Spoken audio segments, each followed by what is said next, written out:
लोगों ने सोचा था हर बार की तरह इस बार भी महाकुंभ का मेला आया है, इसमें कुछ खास नहीं। लेकिन ये महाकुंभ तो 144 साल बाद आया था और संतों से भरे इस मेले में कुछ चमत्कार न हो, ये हो ही नहीं सकता था। पर कुछ ऐसा हो जाएगा जिसे सुनकर और देखकर लोग कांप उठे, ये लोगों ने नहीं सोचा था। इस बार का महाकुंभ केवल एक धार्मिक मेला नहीं था, यह एक ऐसा रहस्य लेकर आया जिसे सुनकर लोगों के होश उड़ गए। आखिर उस साधु में ऐसा क्या था कि महिलाएं उसकी तरफ खिंची चली जाती थीं और आखिर महिलाएं गायब क्यों होने लगीं? एक एक कर आपको सब जानने को मिलेगा। पर अगर आप भी भगवान को मानते हैं तो वीडियो को लाइक करके कमेंट बॉक्स में हर हर महादेव जरूर लिखिए। आइए जानते हैं पूरी कहानी क्या थी। घटनाएं उस दिन शुरू हुई जब एक रहस्यमयी अघोरी साधु ने घाट पर कदम रखा। उसकी उपस्थिति ने न केवल लोगों को आकर्षित किया बल्कि डराया भी। उसकी आंखों में गहरी लाल चमक थी और शरीर पर राख लिपटी हुई थी। उसके आने के बाद से घाट पर अजीब घटनाएं होने लगीं,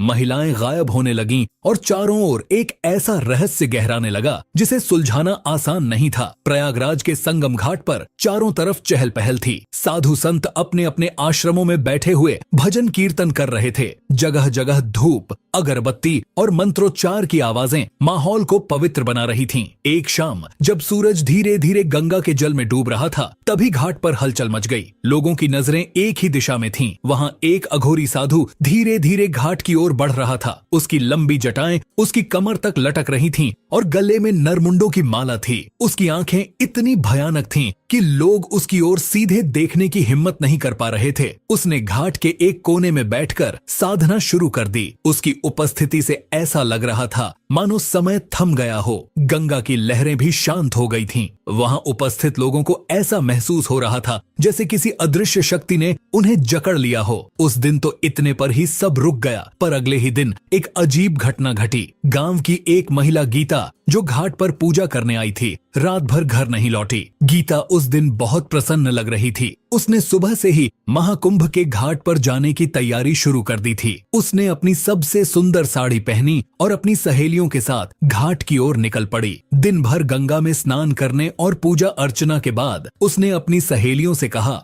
मैं थोड़ी देर अकेले घूमना चाहती हूँ, तुम लोग घर लौट जाओ। सहेलियों ने उसे समझाया कि अंधेरा होने से पहले लौट आना, लेकिन गीता ने उनकी बात को अनसुना कर दिया। शाम ढलने लगी और गीता घाट के किनारे बैठे उस अघोरी साधु की ओर आकर्षित हो गई। वह न चाहते हुए भी उसके पास खींचती चली गई। उसके पास पहुंचकर उसने देखा कि साधु अपनी गहरी लाल आंखों से उसे घूर रहा है। वह कुछ बोल नहीं पाया। उसकी आंखें मानो किसी सम्मोहन का जाल बिछा रही थीं। मुझे तुम्हारे अंदर एक विशेष ऊर्जा दिखती है, साधु ने गहरे स्वर में कहा। गीता चुपचाप खड़ी रही। उसके कदम जड़ हो गए। तभी साधु ने अपना त्रिशूल उठाया और उसके चारों ओर एक घेरा खींच दिया। अचानक गीता की चीखों से घाट का सन्नाटा टूट गया। वहां मौजूद कुछ लोगों ने देखा, लेकिन डर के मारे वे उसकी मदद के लिए आगे नहीं बढ़ पाए। गीता की चीखें धीरे धीरे थम गईं। उसके बाद वह अघोरी के साथ गंगा के पास बने अंधेरे जंगल की ओर चली गई। अगले दिन सुबह जब गीता घर नहीं लौटी तो उसके परिवार वालों ने उसे ढूंढना शुरू किया। उसकी माँ घाट पर रोते हुए लोगों से पूछती रही,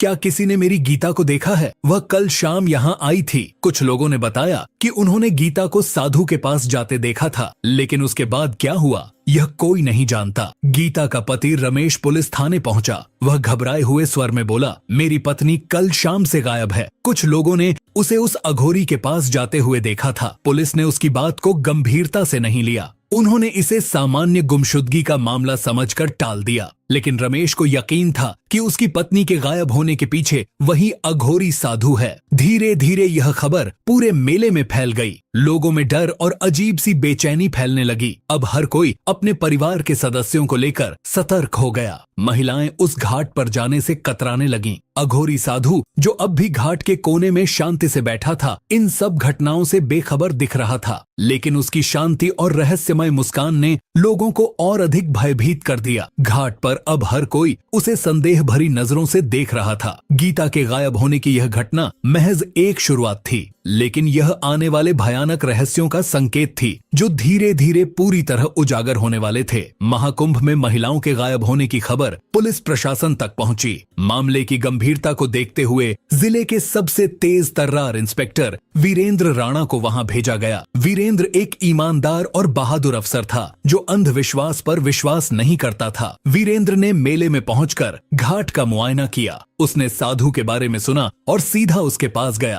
आप कौन हैं और यहाँ क्या कर रहे हैं? वीरेंद्र ने सख्ती से पूछा। साधु ने अपनी लाल आंखें खोलीं और धीरे से कहा, मैं वही हूँ जो इस संसार को चलाता है। तुम मुझे समझ नहीं पाओगे, मुझसे दूर रहो। वीरेंद्र ने उसे धमकी दी, अगर तुम यहाँ से नहीं गए तो मैं तुम्हें गिरफ्तार कर लूंगा। साधु ने उसकी ओर देखा और मुस्कुराते हुए कहा, तुम मुझे नहीं हटा सकते, मेरी शक्तियों को चुनौती मत दो। वीरेंद्र की धमकी के बाद भी साधु टस से मस नहीं हुआ। उसने एक गहरी सांस ली और अपनी आंखें बंद कर लीं। कुछ पल बाद उसने अपना त्रिशूल उठाया और जोर से धरती पर मारा। उस प्रहार से गंगा के शांत पानी में अचानक उथल पुथल मच गई। ऐसा लगा मानो नदी ने अपनी गति को रोककर क्रोध में उफान मारा हो। आसमान में काले बादल छा गए और बिजली चमकने लगी। घाट पर उपस्थित लोग चीखने चिल्लाने लगे। किसी ने ऐसी घटना पहले कभी नहीं देखी थी। गंगा के पानी में एक भयानक भंवर बनने लगा। लोग डर से घाट छोड़कर भागने लगे। साधु ने अपनी आंखें खोलीं और वीरेंद्र की ओर देखा। उसकी लाल आंखों में एक अजीब सी चमक थी, मानो वह इंसान नहीं कोई अलौकिक शक्ति हो। उसने गहरे स्वर में कहा, मैंने कहा था मेरी शक्तियों को चुनौती मत दो, अब देखो तुम्हारे इस संसार का क्या होता है। अचानक घाट पर मौजूद कुछ महिलाएं बेहोश होकर गिर पड़ीं। उनकी सांसें चल रही थीं, लेकिन वे जैसे किसी गहरी नींद में चली गई थीं। वीरेंद्र और उसकी टीम यह देखकर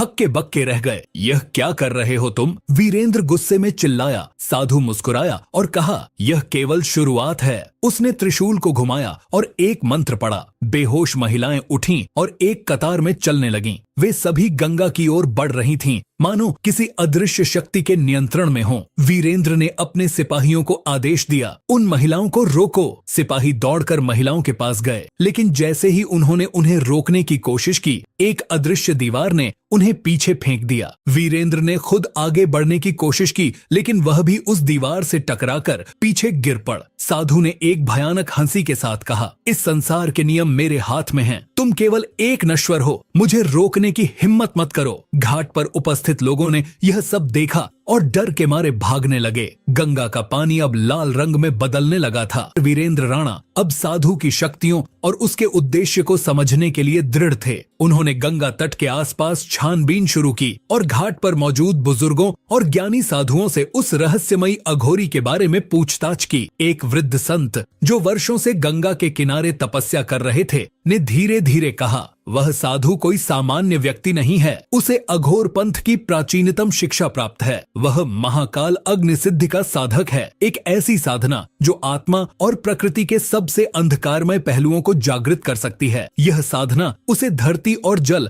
दोनों पर शासन करने की शक्ति देती है। गंगा के लाल होने का कारण उसकी यही शक्ति है। वह इस ब्रह्मांड की ऊर्जाओं को अपने वश में करना चाहता है, लेकिन इसके लिए बलिदानों की आवश्यकता होती है। वीरेंद्र ने चिंतित होकर पूछा, तो क्या वह इन महिलाओं को उसी बलिदान के लिए ले जा रहा है? संत ने सिर हिलाते हुए कहा, हाँ, और यदि यह अनुष्ठान पूरा हो गया तो वह इतना शक्तिशाली बन जाएगा कि उसे कोई रोक नहीं सकेगा। त्रिलोक में अराजकता फैल जाएगी। उसे रोकने के लिए समय कम है। साधु की शक्तियां किसी साधारण अघोरी से बहुत आगे थीं। उसने वर्षों तक हिमालय की कंदराओं में साधना की थी, जहां उसने आत्मा और प्रकृति की सबसे रहस्यमयी ऊर्जा को साधा। उसकी कुछ प्रमुख शक्तियां थीं, जैसे प्राकृतिक तत्वों पर नियंत्रण। वह पानी, हवा और अग्नि को अपनी इच्छा से नियंत्रित कर सकता था। गंगा का लाल होना और भंवर का उठना उसकी इसी शक्ति का परिणाम था। मनोवैज्ञानिक सम्मोहन, उसकी लाल आंखें किसी को भी सम्मोहित कर सकती थीं और वह लोगों के मन और शरीर को अपने वश में कर लेता था। त्रिशूल की दिव्य शक्ति, उसका त्रिशूल केवल एक हथियार नहीं था, बल्कि उसमें ब्रह्मांडीय ऊर्जा संग्रहित थी। वह इसे धरती पर मारकर ऊर्जा तरंगे उत्पन्न कर सकता था। भूत प्रेतों और आत्माओं का नियंत्रण वह अधूरी आत्माओं को अपने अधीन कर उन्हें अपने कामों के लिए इस्तेमाल करता था। काल चक्र का आह्वान, वह समय को नियंत्रित कर सकता था। उसका एक विशेष मंत्र समय को धीमा या तेज करने में सक्षम था। साधु का उद्देश्य केवल शक्ति प्राप्त करना नहीं था, वह एक प्राचीन पांडुलिपि की खोज में था जिसमें महाकाल यज्ञ का रहस्य लिखा था। यह यज्ञ उसे अमृता और अनंत शक्तियां प्रदान कर सकता था। इसके लिए उसे 7 पवित्र आत्माओं की आवश्यकता थी जिनमें गीता जैसी महिलाएं चुनी गई थीं। वीरेंद्र ने तय किया कि उसे साधु की शक्तियों का सामना करने के लिए उसकी कमजोरियों का पता लगाना होगा। उसने संत से पूछा, क्या उसकी शक्तियों का कोई तोड़ है? संत ने कहा, हाँ, उसकी सबसे बड़ी ताकत उसकी सबसे बड़ी कमजोरी भी है। उसका त्रिशूल ही उसकी शक्ति का स्रोत है। यदि त्रिशूल को उससे अलग कर दिया जाए तो उसकी शक्तियां कमजोर हो जाएंगी, लेकिन ऐसा करना बहुत जोखिम भरा है क्योंकि त्रिशूल के पास पहुंचना भी आसान नहीं है। जो कोई इसे छूने की कोशिश करता है वह जलकर राख हो जाता है। वीरेंद्र ने संत के साथ मिलकर योजना बनाई। वह जानता था कि अकेले लड़ना संभव नहीं है, इसलिए उसने घाट के अन्य साधुओं और तपस्वियों से सहायता मांगी। संतों ने तय किया कि गंगा किनारे सामूहिक रूप से हवन और मंत्रोच्चार किया जाएगा, जिससे घाट पर सकारात्मक ऊर्जा फैले और अघोरी की शक्तियां कमजोर पड़े। साधु जो घाट पर अपनी साधना में लीन था, अपने चारों ओर होने वाली हलचल को भांप गया। उसने अपनी आंखें खोलीं और दूर खड़े वीरेंद्र को देखा। उसकी मुस्कुराहट और गहरी हो गई। तो तुमने मुझे चुनौती देने का साहस किया है, उसने गहरे स्वर में कहा। उसने अपनी आंखें बंद की और कुछ मंत्र पढ़ने लगा। अचानक घाट पर भयंकर आंधी चलने लगी। गंगा का पानी और अधिक लाल हो गया। साधु ने अपने त्रिशूल को उठाया और हवा में घुमाया। एक तेज रोशनी का गोला बन गया जो सीधा घाट पर मौजूद हवन स्थल की ओर बढ़ा। घाट पर संतों और तपस्वियों ने वीरेंद्र के नेतृत्व में हवन शुरू कर दिया। चारों ओर मंत्रोच्चार की गूंज फैल गई, जिससे घाट का वातावरण सकारात्मक ऊर्जा से भरने लगा। साधु को यह एहसास हो गया कि उसका साम्राज्य खतरे में है। उसने अपनी आंखें बंद की और गहरे स्वर में एक मंत्र पढ़ा। त्रिशूल से उठी ऊर्जा ने हवन स्थल को निशाना बनाया था, लेकिन संतों के मंत्रों की शक्ति ने उस ऊर्जा को रोक दिया। साधु के चेहरे पर गुस्से की लकीरें उभर आईं। उसने अपने हाथ से राख उठाई और उसे गंगा की ओर फेंक दिया। उस राख के गिरते ही गंगा के पानी से प्रेतों का एक झुंड निकल आया। ये प्रेत हवा में तैरते हुए हवन स्थल की ओर बढ़ने लगे। वीरेंद्र और उसकी टीम ने हिम्मत नहीं हारी। उन्होंने तय किया कि साधु के त्रिशूल को उसकी पहुंच से दूर करना ही एकमात्र रास्ता है। वीरेंद्र ने अपने सिपाहियों को आदेश दिया, तुम लोग हवन स्थल की सुरक्षा करो, मैं साधु की ओर जाता हूँ। वीरेंद्र ने अपनी बंदूक उठाई और साधु की ओर बढ़ा। साधु ने अपनी लाल आंखें खोलकर उसकी ओर देखा और मुस्कुराते हुए कहा, तुम यह युद्ध नहीं जीत सकते, मेरी शक्तियां तुम्हारी कल्पना से परे हैं। वीरेंद्र ने दृढ़ता से कहा, मैं यहाँ तुम्हारी शक्तियों को चुनौती देने नहीं, तुम्हारे अत्याचार को खत्म करने आया हूँ। साधु ने अपना त्रिशूल हवा में घुमाया, जिससे फिर से एक उग्र अग्निगोला वीरेंद्र की ओर बढ़ा। वीरेंद्र ने अपने त्वरित बुद्धि से एक किनारे छलांग लगाई और उस हमले से बच गया। उसने साधु के चारों ओर बने राख के घेरों को देखा। वह समझ गया कि यह घेरा उसकी ऊर्जा को बनाए रखने का स्रोत है। वीरेंद्र ने अपनी चालाकी से एक पत्थर उठाया और घेरा तोड़ने की कोशिश की। जैसे ही वह पत्थर घेरा पार करता, एक अदृश्य दीवार ने उसे वापस उछाल दिया।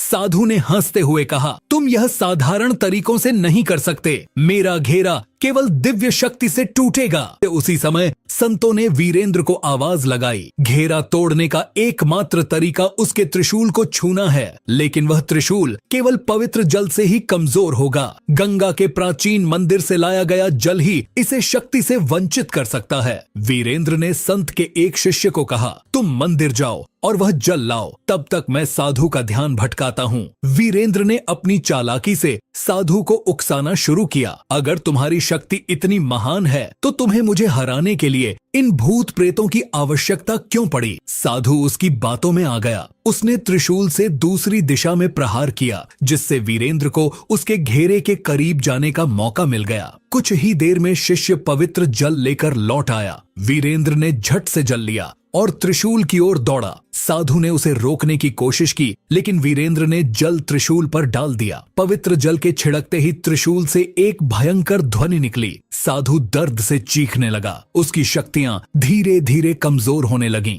गंगा का लाल पानी फिर से साफ हो गया और भूत प्रेत गायब हो गए। साधु ने आखिरी बार वीरेंद्र की ओर देखा और कहा, तुमने मेरी साधना को रोक दिया, लेकिन यह कहानी यहीं खत्म नहीं होगी। मेरी शक्तियां सदा के लिए समाप्त नहीं हो सकती। त्रिशूल के टूटते ही साधु का शरीर राख में बदल गया। घाट पर उपस्थित लोगों ने राहत की सांस ली। गीता और अन्य गायब हुई महिलाएं धीरे धीरे होश में आने लगीं। महाकुंभ में सब कुछ सामान्य हो गया। गंगा के घाट पर फिर से भजन कीर्तन शुरू हो गए। वीरेंद्र ने संतों का आभार व्यक्त किया और गंगा तट की सुरक्षा को मजबूत किया। हालांकि वीरेंद्र के मन में एक सवाल था, क्या सच में साधु का अंत हो गया था या यह केवल एक शुरुआत थी? जब वीरेंद्र ने पवित्र जल से त्रिशूल को स्पर्श किया और साधु का शरीर राख में बदल गया तो घाट पर अचानक एक अद्भुत शांति छा गई। गंगा का जल जो अब तक शांत था अचानक हल्के प्रकाश से झिलमिलाने लगा। हर कोई इस अप्रत्याशित घटना को विस्मय से देख रहा था। वीरेंद्र ने संत की ओर देखा और कहा, क्या यह सच में समाप्त हो गया? तभी गंगा के ऊपर एक दिव्य प्रकाश उभरा। उसी राख से एक तेजस्वी आकृति प्रकट हुई। वह साधु का दिव्य रूप था। उसका चेहरा अब क्रोध और भयावहता से मुक्त था। उसकी आंखों में करुणा और शांति का भाव था। तुमने मेरी राह कठिन बना दी वीरेंद्र। साधु की आवाज गूंजी, जो अब पहले की तरह कठोर नहीं बल्कि शांत और गूढ़ थी। वीरेंद्र ने विस्मय से पूछा, तुम कौन हो और तुमने यह सब क्यों किया? साधु मुस्कुराया और कहा, मैं इस संसार का अघोर हूँ जो जीवन और मृत्यु के मध्य का सेतु है। मेरी साधना का उद्देश्य विनाश नहीं बल्कि सृष्टि के संतुलन को बनाए रखना था। जो शक्ति मैंने अर्जित की थी वह केवल योग्यतम के हाथों में होनी चाहिए थी। यह त्रिशूल जो ब्रह्मांडीय ऊर्जा का केंद्र है, अराजकता और शांति दोनों का कारक बन सकता है। मैंने इसे गलत हाथों में जाने से रोकने के लिए यह कठोर मार्ग चुना। साधु ने आगे कहा, मनुष्य अक्सर उस चीज को नहीं समझता जो उसे दिखाई नहीं देती। मेरी शक्ति को तुमने चुनौती दी, लेकिन यह तुम्हारा साहस और दृढ़ता थी जिसने तुम्हें इस परीक्षा में उत्तीर्ण किया। यह त्रिशूल अब गंगा की गहराइयों में विश्राम करेगा जब तक कि संसार को इसकी आवश्यकता न हो। साधु ने त्रिशूल उठाया और उसे गंगा की धारा में प्रवाहित कर दिया। जैसे ही त्रिशूल जल में समाया, गंगा की लहरें स्वर्णिम हो गईं। साधु ने अपने हाथ आकाश की ओर उठाए और कहा, मैं अब वापस वहीं जा रहा हूँ जहाँ से आया था, विराट शून्य में जहाँ केवल शांति है। याद रखना, यह संसार संतुलन पर आधारित है। जब भी संतुलन बिगड़ेगा मैं फिर लौटूंगा। साधु की आकृति धीरे धीरे प्रकाश में विलीन हो गई। घाट पर मौजूद लोग उसकी दिव्यता को देखकर निःशब्द थे। वीरेंद्र भी उसकी बातों से प्रभावित हुआ। उसने महसूस किया कि सत्य और न्याय के मार्ग पर चलने के लिए केवल शक्ति नहीं बल्कि विनम्रता और विवेक भी आवश्यक है। गंगा की लहरें शांत हो चुकी थीं और आकाश में सूरज की पहली किरण ने नया सवेरा किया। घाट पर मौजूद हर व्यक्ति के मन में उस दिव्य आत्मा के प्रति श्रद्धा का भाव जाग उठा